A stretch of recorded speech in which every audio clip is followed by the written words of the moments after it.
welcome to T-Trail. I'm your host and this is day 3, the 30-day challenge. Today I'm in the kitchen, which lends itself really well. I'll tell you about my catering, my 10 years in catering, which was phenomenal, hey? So I'm going to be tidying down whilst I do the video, which is quite a catering thing to do. And it leads on nicely from yesterday being by the fire. So we out of the fire and into the frying pan. Do you know, growing up, I'd say I didn't know what I wanted to do, but originally I wanted to join the Marines or the RAF as a physical training instructor. I was really keen on sports when I was younger. So I set my sights on that. And then, as I've come to learn, everything for a reason, hey? I went for a tryout at the Marines, and I've got a heart murmur, which is quite a common thing. So as opposed to going lub-dub, mine goes lub-dub, lub, lub-dub, lub, lub-dub, lub. Just misses the occasional beat. So with having that, they said, you ain't joining the Marines, of which I applied to a few universities to study sports science, I think. Didn't get the A-level grades, but still, didn't matter. So my first full-time job was in a hotel about 1.5 miles up the road from me, a place called the Westmead, which is reasonably well known around and about. They've hosted some pretty good bands. I started off as an assistant conference and banqueting manager, and the amount of growing up we did at the Westmead was just it's incredible. So many good memories.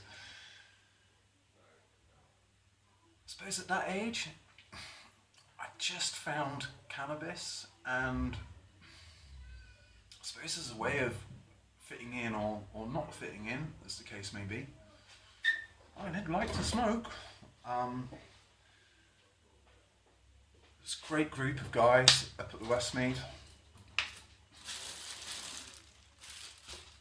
We were all doing a lot of growing up together, right? Highlights of the Westmead. Going clubbing on a Saturday night, all night, and then turning up for the breakfast shift at 7 o'clock in the morning, straight from clubbing. Eyes like dishes and still dancing. There was a crew of us that would go up from the Westmead. So that was just, we'd finish work on like a Friday night or a Saturday night and go clubbing, and then roll back into work after a night on it. We had a sauna there, which during split shifts, which you'd work a lunch and then a dinner shift, we'd creep up into the sauna and have spliffs and then come back down. So apart from being a bit of a bad boy, I did get on really well. I really enjoyed looking after other people and anticipating their needs.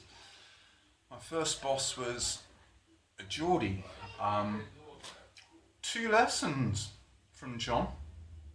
CYA, cover your ass. And so John confided in me once that he didn't wear underwear, and since that day, I too have gone commando. So back to John. After maybe a year at the Westmead, John moved down to a hotel in Tewkesbury as second in command, and John took me with him, or offered me a place with a training management program. So Tewkesbury is about half an hour away from home, and I lived down there with a friend called Dan. The amount of growing up I did in Tewkesbury was just insane. So I did the training management program, worked my way through all of the areas hotel, did an NVQ in supervisory management. And yeah, like I say, a lot of growing up. I think I got sacked on my 23rd birthday, maybe my 22nd, I'm not sure. It was the best night ever. It was just too much fun. So from having moved on from Tewkesbury, the original boss, Barry, moved up to a hotel in Bolton called the Lastrock Village, and Barry offered me a job in Bolton as an assistant conference and banqueting manager, of which I jumped at. So I spent a year up there, of which I obviously lived up there. And yeah, that was a great time. It was the wedding hotspot of Lancashire. So they had 4 catering rooms, like one big one, you could sit 500 people. And in a bank holiday weekend, we could do 12 weddings. So it was just crazy. Okay? It was quite nice being a soft southerner up in Oop North. I suppose that's quite a nice one about Bolton. The old boys up there called each other love. And at the time of being 23 maybe or thereabouts, it's kind of like, whoa, that's a bit familiar, isn't it? And then 10 years later, the boys all started calling each other flower and petal. So it comes around. There's a definite softening. Bolton, I suppose, that was about the only time that there are a few things that you can't do working in hotels, and fraternising with the guests is one of them. So it's the only time I ever did it. And Khalid, the night porter, came in and clocked me, and Barry found out, but I mean, he was good about it. He just said don't do it again. So yeah, Bolton was just an incredible experience. And then from Bolton, I went back to the Abbey Park in Redditch, which is where I did maybe 3 or 4 months in the kitchen. And I was lucky enough to work with a chef called Urban, and he looked just like the chef off South Park. He was an incredible character. Real love of cooking now. I mean, for me personally, and I help out here at the lounge. Occasionally, I did it for 6 months at the end of last year. And I really, really enjoy cooking.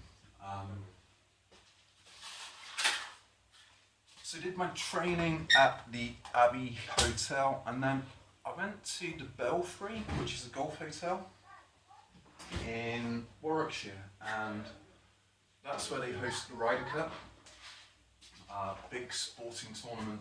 I started off as a head waiter and then became an event manager. I was given the honour of looking after or being in charge of the European team for the 2001 Ryder Cup, which would have just been the best experience. So Colin Montgomery or Sergio Garcia would have come to me and said, Tim, can we have a sandwich? Of course you can, guys. Can I get anything for you wives? And then the September 11th atrocities happened and it got postponed. So I missed out on that. Found myself working in a new hotel called New Hall Hotel in Sutton Coldfield, and it's one of the nicest hotels in Birmingham. It's where the Premiership football teams stay when they're playing in the Midlands. So I looked after Arsenal, I think 3 or 4 times, and that was back when Thierry Henry was in the team. It was a massive honour, hey. I opened £600 bottles of Chateau Latour, tried a 1959 vintage Dom Perignon. It was the most beautiful place. And then I went back to the Belfry, where I became a wedding coordinator, and I've got to say that was my favourite job in hotels. To give someone the best day of their lives is just. So you'd meet them about 3 or 4 times before the wedding, and then on the actual day itself, they were long days, right? Like 12-hour days. And the bride and groom would come up to you at the end, and they'd be all emotional and saying, "Oh, thank you so much, it's been the best day." And you're all tired and emotional, and you just kind of close to tears, and you drive back home and just fill up with a massive sense of joy. So as a wedding coordinator, and Christmas special events, I moved more into the office as opposed to being operational, and that's kind of where it went a little bit, which I'll get to in a second. But hotels, camaraderie between the staff is incredible. The hours are more incredible. Like working through the night is something we do occasionally. A 12-hour shift was considered a short one. Yeah, I had a great time in hotels. Strangely, here at the lounge, one of my first bosses down in Tewkesbury, Sarah, she moved to Elf Church, and then Sarah started working here, so it was like the original dream team came back together. She's incredible. In fact, the team at the lounge are just a pleasure to be around. If ever you're in Elf Church, between the two, the lounge is a really good community cafe, and then Cafe More So, where I've done a few interviews as well. Really, really great place to get a bite to eat and a coffee. So yeah, I suppose that's quite a nice one to leave you with, hey? So I was at the Belfry, and I found myself on a written warning out of nowhere. Just like 3 pages of tit for tat, really. I don't think I fitted the corporate image of upselling, and it's incredible with the customers, but not so good at upselling. And at that point, I started swimming at Tudor Grange Swimming Baths, and that's where I met 2 old boys doing 1.5 somersaults off the 1, 3 and 5 metre diving board, and I was just bowled over. I was like, dudes, you should be at home drinking tea. So I said, did you do lessons? And they said, yep, come down on Mondays and Wednesdays. And that's where I met 2 boys who had a joinery business in Bromsgrove, and they said that they were looking for an apprentice. So I thought, you know what, 10 years in catering, it's great, really good fun, but I didn't want to spend another 10 years in catering. So I became an apprentice, joiner, at the age of 28. So for those 2 old boys, bless them, Phil and Ray, just stars, hey, total stars. It was those guys that changed the course of my life. Yeah, catering, it'll take you around the world, especially when you learn another language.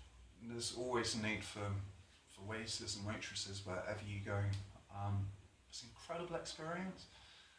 Hours are just nuts. The pay isn't great. The responsibility is huge. And yeah, I'm really grateful for my time in hotels. And I'm equally grateful to be out of hotels.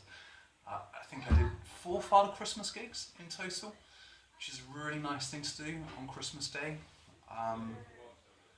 And still now, about maybe 10 to 14 years outside of working in hotels, when I wake up on Christmas Day and I don't have to go to work, I'm just, oh yes, happy Christmas. We'd turn up so drunk on Christmas Day, hey, just, it's nuts. So there you go, that was my time in hotels. Taught me a lot about looking after other people. Taught me a lot about me.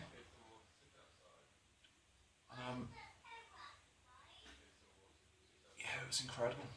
Crashed golf buggies, crashed my car on the 10th hole of the Brabazon golf course. The fun we'd have, like the staff together, just nuts.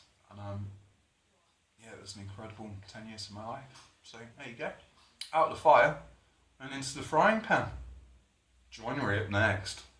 I've been T-Red in the kitchen. This is T-Trail, slightly removed from Nature's TV today, but nature nevertheless. I hope you're all well. Thank you for joining, and see you tomorrow. Hey, stay present, be free, be love. See you soon. Peace.